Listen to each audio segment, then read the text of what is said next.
শহরের কাদা ভেজা রাস্তা আর একঘেয়ে রুটিনে মন হাঁপিয়ে উঠেছে। বর্ষার দিনে মন চাইছে সবুজে ভেজা এক টুকরো শান্তির ঠিকানা। দীঘা মন্দারমণি তো ঘুরলেন অনেকবার, এবার ঘুরে আসতে পারেন কিছু অফবিট মনসুন ডেস্টিনেশন পাশের রাজ্য ঝাড়খণ্ড আর উড়িষ্যা থেকে। জামশেদপুর থেকে মাত্র 43 কিমি দূরত্বে ঘাটশিলা। বর্ষার সময় এখানে জঙ্গল জুড়ে নেমে আসে সবুজের ঝর্ণা, নেকড়া ডুংরি, ফুল ডুংরি বা রুক্মিণী পাহাড়ে ট্রেকিং, আর সুবর্ণরেখার পাড়ে বসে সূর্যাস্ত।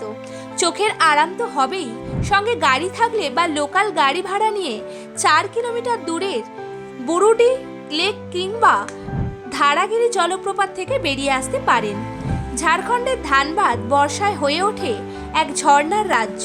ভাতিন্ডা আর বামনগোড়া জলপ্রপাত, পাঞ্চেত আর মাইথন জলাধার, এছাড়াও ঘোরার মতো রয়েছে বেশ কিছু মন্দির।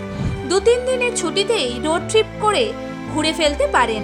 রাঁচি থেকে মাত্র 32 কিমি দূরত্বে পাত্রাত্তু ভ্যালি, নতুন অথচ মন কাড়ার মতো। বর্ষায় এখানকার রাস্তা যেন সরাসরি সিনেমার সেট। পাহাড়ের গায়ে আঁকাবাঁকা পিচের রাস্তায় বাইক বা গাড়ি চালিয়ে ওয়াটার স্পোর্টস, আর মাত্র 9 কিমি দূরের পালানি জলপ্রপাত। এ এক পুরোটাই মন ভোলানো সফর।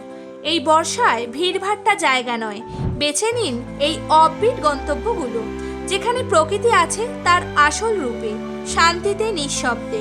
ভিডিওটি ভালো লাগলে লাইক করুন, শেয়ার করুন এবং নতুন আপডেট পেতে চ্যানেলটি ফলো করুন। ভালো থাকুন, সুস্থ থাকুন।